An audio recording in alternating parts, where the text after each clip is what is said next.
Raider Nation, what's going on? You're watching the Raiders Board. Coming up here, my Raiders 2023 sleepers list. To make sure that, you're not getting slept on, go to Manscaped and use our promo code Raiders at manscaped.com for 20% off and free shipping on all the best male grooming products out there. So what I wanted to do here is this. Anytime I hear the term sleeper, I don't know if everybody knows what exactly it means. So to me, a sleeper is a player that is flying a little bit under the radar that's going to actually make a good contribution to the silver and black. So these aren't the breakout stars that we've already talked about here on the show. It is lower level dudes that are going to work their way up and surprise some people. So let's go to the first name here. Nutane Moody, the offensive guard. He has a legitimate shot to start at right guard for the Raiders. To me, the name that I want you to think about with Moody is Lester Cotton, where he's going to get his opportunities. And if he impresses this coaching staff, he's going to have that shot at right guard. And worst case for him, probably he's a little bit of depth at either left guard or right guard. The coaching staff love his physicality. He is a mean mother effer, and he's going to be able to plow the way for whoever he's blocking for. And the fact that this could be his first chance to start in the NFL, that's going to offer him a little bit more of that extra motivation. At 6'3", 315 pounds, played in only one game last season. The Raiders signed him off of the Denver Broncos practice squad, and maybe they just decided to put him up against Denver for a little bit of extra motivation. From a PFF standpoint, the one thing that he's done is he's gotten better. And if you're a longtime viewer of this show, you'll know that if you show improvement to me, that's a big thing that I look for. Now, I get it. He didn't play in a lot of snaps last season, but to me, even when he was in his limited snaps, he played at a pretty good level. It's actually slightly above average. Was terrible in 2020, got better. Can 2023 with Carmen Basillo be the year that everyone goes back and looks like, you know what? Netane Moody's a hell of an offensive guard. So how about this? Before I show you my other four sleepers here, give me a sleeper, a player that you think that the nation is sleeping on. I'm going to make this the pinned comment on today's show, so you're about to get hit with the YouTube ad break. Scroll on down and give me a name. Let's go to the next player here, Duke Shelley. I love me some Duke Shelley. Why? Because anytime you see when another fan base reacts the way that it did, losing him, Vikings fans were in shambles. And to me, you're looking at an outside starting corner for the silver and black. He got a cheap contract, $1.3 million. But to me, the Raiders, they're going to want to run a lot of press man coverage. They want to be physical, and even though he's small in stature, he's not afraid to get up in your face and make life difficult on you. On top of that, he's got a good story. He was signed off a practice squad, was with the Bears. They didn't want him, found his way at the Vikings, didn't start a game until November 24th, and then once he was on the field, you couldn't take him off. An 84.5 PFF Man Coverage Grade. That was second in the NFL last season. You go look at all the metrics. I don't care where you get your metrics from. He was one of the top cornerbacks in the NFL the final 6 weeks of last season. So I will continue to say that Shelley's going to be an outside corner. And he might battle with David Long Jr. It really depends on what the silver and black decide to do on the interior. But if he's out there, I'm telling you right now, Raider fans are going to like themselves some Shelley. He's like the better version of Amik Roberts. An undersized corner who's not afraid to get out there and hit you. 41 targets last year against him. He allowed only 20 catches, 249 yards. He had a pick, 10 pass breakups. People tested him, and usually they lost. His PFF grade, an 81.5. That is very good.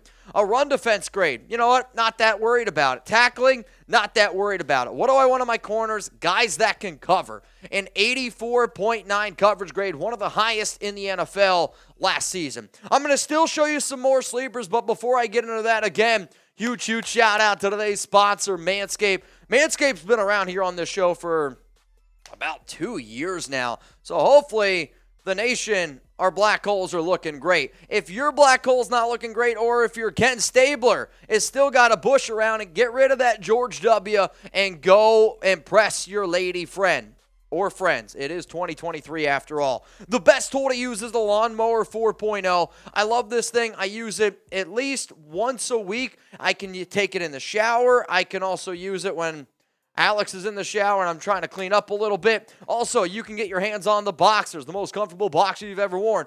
Ball toner, ball deodorant. If you put deodorant underneath your arms, you should probably put it on your you-know-what as well. And I don't want no Famunda cheese. If you don't know what Famunda cheese smells like, it smells like some of those jelly beans Jeremy and I were eating during the draft. Get your hands on the perfect package. It's called that for a reason. Why? It'll make your package look perfect. So one more time here, the link's going to be available for you guys in the comments and in the description of today's show. It's manscaped.com, promo code Raiders. Let's go to the next player here, Tyler Hall. And there's a lot of upside in this Raiders secondary. There's a lot of question marks. And anytime there's question marks, you really wonder how much upside there actually is. But I like what I saw last season from Tyler Hall, and I know that the coaching staff absolutely, positively loves this young man right here. He could be the starter for the Raiders in the slot. If the Raiders decide to go with a 4-2-5, I'm telling you right now, you're going to see a lot of Tyler Hall. They love his tenacity. They love his fit in the Patrick Graham system. And they also love that when he started out with the Raiders, he was a very, very late signing. He got better, and better. And he competes. This Raiders defense might not have the most talent. I'll tell you that right now. But Duke Shelley competes. David Long Jr. competes. Tyler Hall competes. Jacorian Bennett, the reason why they liked him, these guys love football, and it's going to show up on the field. At least that's what I'm going to try to convince myself. If you want daily videos around the Raiders, we take no days off. We have that commitment to excellence. Whether it's breaking news, whether it's rumors, whether it's a show like this in the offseason, links below, send it to your other Raider fans. The more fans we get here, the more the show can continue to grow. Let's go to the next name here for my Raider sleepers. Isaiah Pola-Mao. And I'm going to list him as a linebacker safety because I've heard from credible sources out there that they're trying to make this safety into a safety linebacker hybrid, which I laugh about because the Silver and Black have been looking for this role for a very long time. Hell, even back to the Gruden and the Mayock days with Tanner Muse. Didn't quite work out. Then they said, all right, well, let's try to go out and get Divine Diablo. He's expected to play a lot in the box, which means they're going to put him up near the line of scrimmage. He's a physical safety. He's a better tackler, a better run defender than overall coverage man. But what's really going to be interesting with this, and I heard this also from a good source, is he's one of the reasons why the Raiders have, I'm not going to say ignored, but I'm also going to say ignored the linebacker position a little bit because they think that he is that hybrid of a linebacker safety, and if they want to be able to cover a little bit more, they can throw that extra safety out there as the extra linebacker. He made the 53-man roster last season. His uncle is the running backs coach right now for the Raiders, also related to Troy Pola-Mao, who, hey, he's got a lot of good ties in that as well. Very smart player, great intangibles. All of those things are what the Raiders are looking for. And if he can continue to get better and better, and if he can actually be that box safety linebacker hybrid that this Raiders defense wants, that Patrick Graham likes, they want versatility, I'm telling you, he's going to be on the field a lot more than expected. To me, I think he's more athletic than Luke Masterson. I was impressed by Masterson's ability, and you kind of saw at the end of last season, Masterson get on the field a little bit more. But if Divine Diablo struggles, because Divine, I was hoping he'd be a lot better in coverage. He's been a liability in coverage, and if that continues, watch out for Pola-Mao to be able to step right in and take that man's job. In terms of safeties, I like Merrick. I like Marcus Epps. The team likes Roderick Teamer, but more as just a special teams guy. They love Christopher Smith. That's why they drafted him, traded up for him in the draft here to go up and get him at 170 from Georgia. So if they're looking for, trying to figure out exactly where he fits, to me, he's the fourth safety right now. But it's the way that the coaching staff looks at him, and it's the way that they're going to use him, which is why I have him as a sleeper. We got one more to get into, but before I do, Cameo, IG, Twitter, it's Mitchell Rents 365, and then on Locals for extra live shows. All of those links will be available for you guys in the comments and in the description of today's show. Let's go to the final name here. I usually don't put rookies on these shows, but you know what? I've been on the Twitter streets.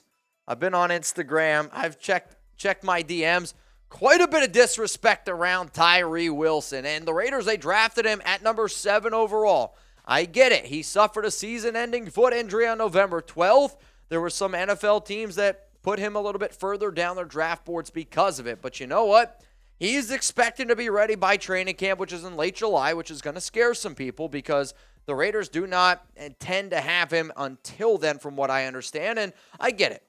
When you have that high of a draft pick, they're dealing with an injury, you want them to be ready to go. Tyree Wilson is not a normal human being. I'm just going to put it to you like that. There are freaks of nature in this world. Tyree Wilson is one of them. He's 6'5", he's 270. He's got a longer wingspan than Max Crosby. Crosby's wingspan's 81 inches. Tyree Wilson's is 86. The nickname that I've seen that I loved is the Tyree Dactyl, which is a good nickname for him because you can put him on the inside. You can put him on the outside. You can do so many different things with Tyree Wilson. And I'm telling you this, give him time. People are going to get frustrated because they're not going to be able to see him play right away. They're not going to get the practice reports that they want. But Tyree Wilson is an unbelievably talented player. And if he could stay healthy, another dude, sky's the limits for him. So if you want to put him at defensive end, we'll see how much they decide to put him at DT. I really think the DT rotation would be kind of like what the Raiders did with Furl a few years ago.